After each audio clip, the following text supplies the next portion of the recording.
Hello, hello, Sanu. I am the Rasta Witch. Here's where we learn the way of the Yan Sui Rasta, which is to say, my kind of Ital. Please subscribe and begin your own kind of Yan Sui witchcraft.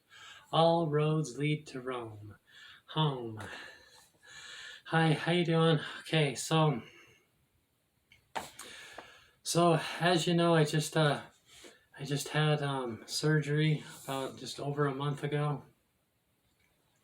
So I've been right now I'm walking around the neighborhood. I'm doing really good. I'm mostly on the other side of it. The worst of it's behind me now.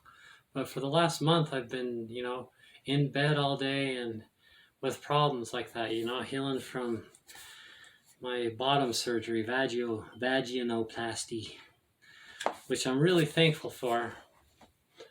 And I'm not the kind of person, I'm not an indoor person.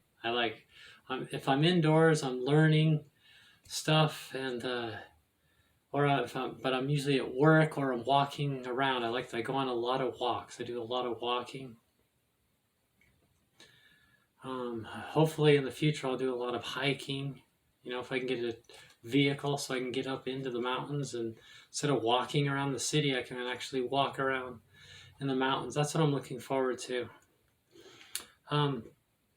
So right now I've listened to all sides of the different arguments out there, debates and arguments, and about theology and religion, whether there's a God, the left wingers, the right wingers, and blah blah blah. And phew, it is just a mess out there. Everybody says it's such a wicked world, and what they really mean is not everybody agrees with them, which is a tragic thing. And my understanding, like, people have lost what America's supposed to have, a left and right, and that should be comforting, that not everybody has the same opinion, even if it's your own opinion. But instead, everybody's,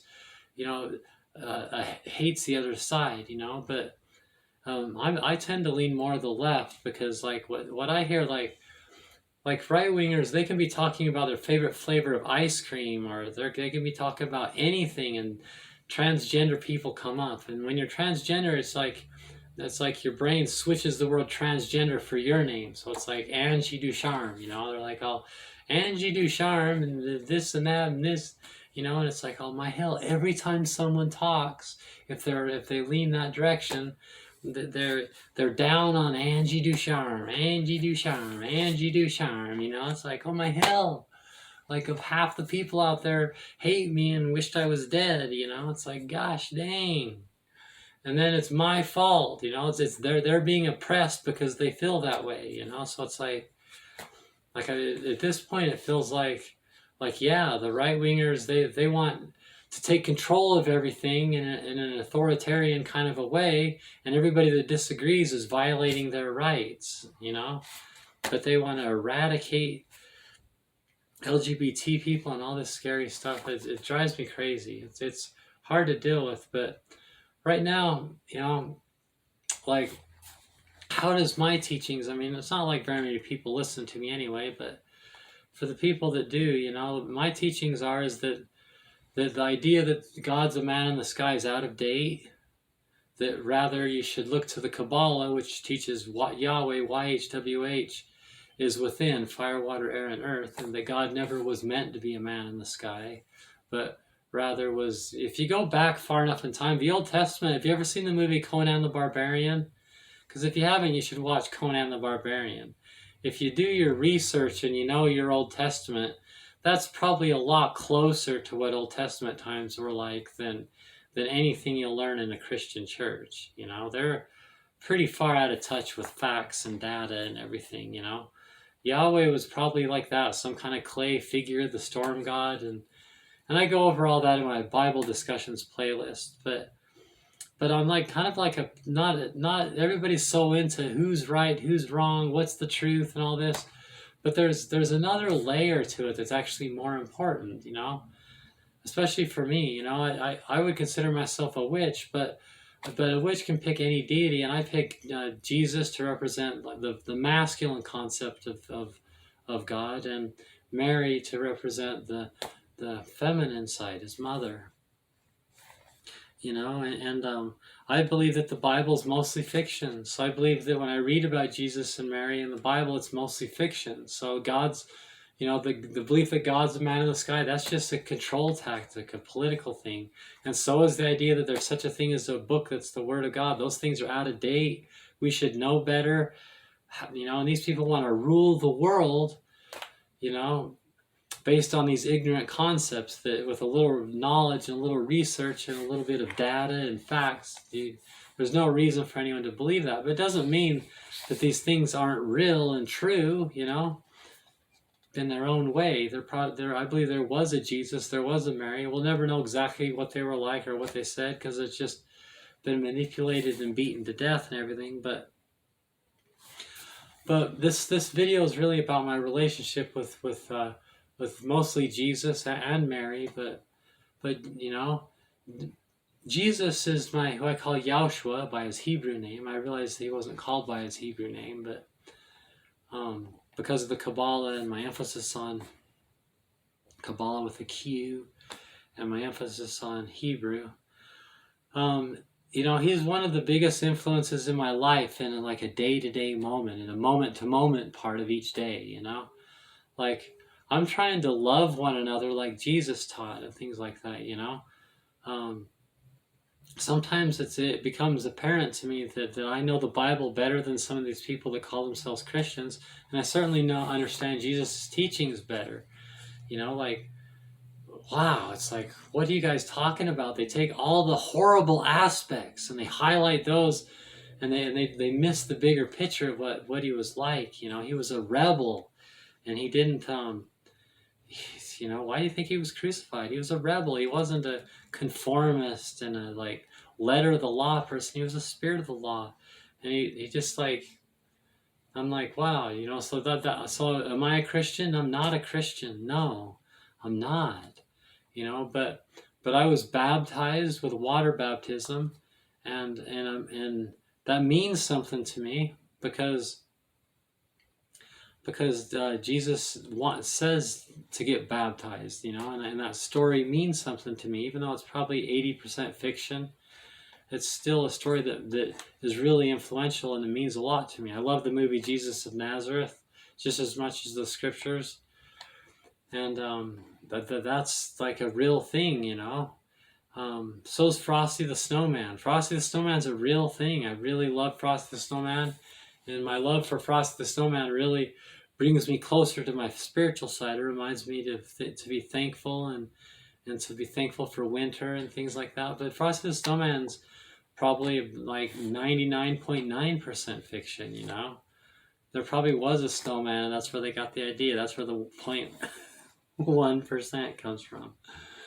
But the bigger picture is that it doesn't matter. What difference does it even actually make? It only makes a difference to prove that the right-wingers shouldn't murder, rape, and pillage everyone that disagrees with them. Because that's just not what, if you care about Jesus, that's not what Jesus would want. When did Jesus say murder, rape, and pillage everyone that disagrees with you, and then call yourself the victim for doing it? When did he say that, So if you, I'll leave a link in the actually, I already left a link in the description box of my Bible discussions playlist to Herbert Armstrong. I love Herbert Armstrong, even though I believe I disagree with him really often, about as often as I agree with him and everything. I still like to listen to Herbert Armstrong, and I have a whole playlist, like I just said, that's been linked. And I like to listen to him because it makes me more spiritual. I enjoy hearing about this mostly fiction stuff, and same with Jesus. Jesus is the story of Jesus teaches me how to be patient and is a good example of how to love one another, and that it's more important to be a hippie than it is to be a business guru, like a business tycoon tyrant, So look, I have a collection of Herbert Armstrong books here. I've already showed you this before. I have a whole box of them. This is just one of them, and it has in it a whole bunch of Oh my gosh. See, look, it has 6 different Herbert Armstrong books in it, and one of them is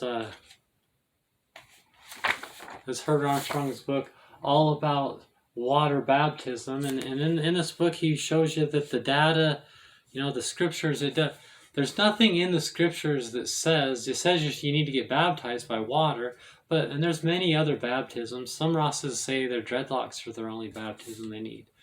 But there's nothing in it that says that there's a need for a priesthood. You don't need to have a priesthood, or you don't need nobody that from a church. It can be just anybody. You can just pick some. Excuse me, sir. I need to be baptized by water. Would you mind coming over here and just baptize me? Just dunk me under water, and then it just matters that you make believe that person's Jesus doing it according to scripture and the data. That's all that matters. It doesn't matter who does it.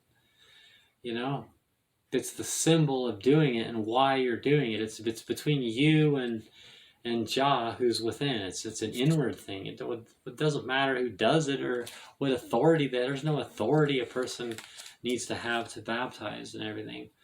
So if you look in my description, or if you look in the description box in the early Rastafarian history, I have a link to my playlist about Bob Marley from my other channel, and in that you can see about Bob Marley, about the priest that baptized him. In Rasta, if you get baptized by water because you're following the example of Jesus, they call you a Christian Rasta. And Bob Marley was a Christian Rasta, and I have on that playlist an interview by the actual priest that taught him from the Ethiopian Orthodox Church and baptized him and everything. And of course, then he took on his baptismal name, just like Haile Selassie was Rastafari, Duke Tafari, and when he was coronated, he took his baptismal name, Haile Selassie. It was his coronation name, like emperors do, but it was also his baptismal name that he got when he was just a baby and got baptized. And he remembers that day, and that was his baptismal name. And so he used his baptismal name for his coronation name. So when Bob Marley was a baptized Christian, he took his new name, Berhane Selassie. So Bob Marley's new name is Berhane Selassie, not Bob Marley, because he's a Christian Rasta. Of course, I have another name too, Cladak. I don't tell people my middle name because that's more of a witchcrafting thing. You don't want people to have too much information about certain things. But Cladak is my first name, which means seashore in Gaelic, and Morrison, which is my dad's biological father's last name, because of my interest in Celtic things. So that's my Scottish or Irish. My dad didn't know him, so we don't know if we're Scottish or Irish, but we're red-headed people, and so that's, maybe that doesn't prove we're Celtic, but it's just, it kind of excites that whole thing for me, because I think that we would be. And then the numerical number using the hand of Fatima for my baptismal name is 668. That's why you see 668 here and there. I have candles that say 668 and blah blah blah. So I wouldn't want to be called a Christian because I just don't have very much in common with Christians, but it's kind of a shame these days. I should have a lot in common with Christians because Jesus, after all, is such a huge influence on me, and it just his teachings are one of my main influences. And like when someone's mean to me, like be transgender, people want to like kill me, kill me because I'm transgender, or take away all my rights, or laugh at me, or mock me, or thrust me to hell, like all the worst things, like I'm real, like they would say Hamas is this bad thing, the right wingers, but just under that is Angie Ducharme because she's transgender. It's like, what the hell, why would you make me out to be that horrible of a person? But they shouldn't make me out to be that bad of a person, because like meanwhile, while they're instantly hating me and rolling their eyes and judging me so harshly, I'm trying to be patient with them and non-judgmental of them, And I understand their side of it. I understand what their problem is. Their problem is they believe that the family is the main thing. Like they say, the nuclear family, and that anything that takes away from that husband and wife and children family thing as a nucleus thing, anything that's different is evil. So LGBT thing, people are something different, but I disagree. Jesus would disagree. Prostitutes take away from that too, and he said, don't cast the stone. Um, like nothing Jesus said would support something like that. The Bible, of course, they weren't they didn't look at things like LGBT. And marriage.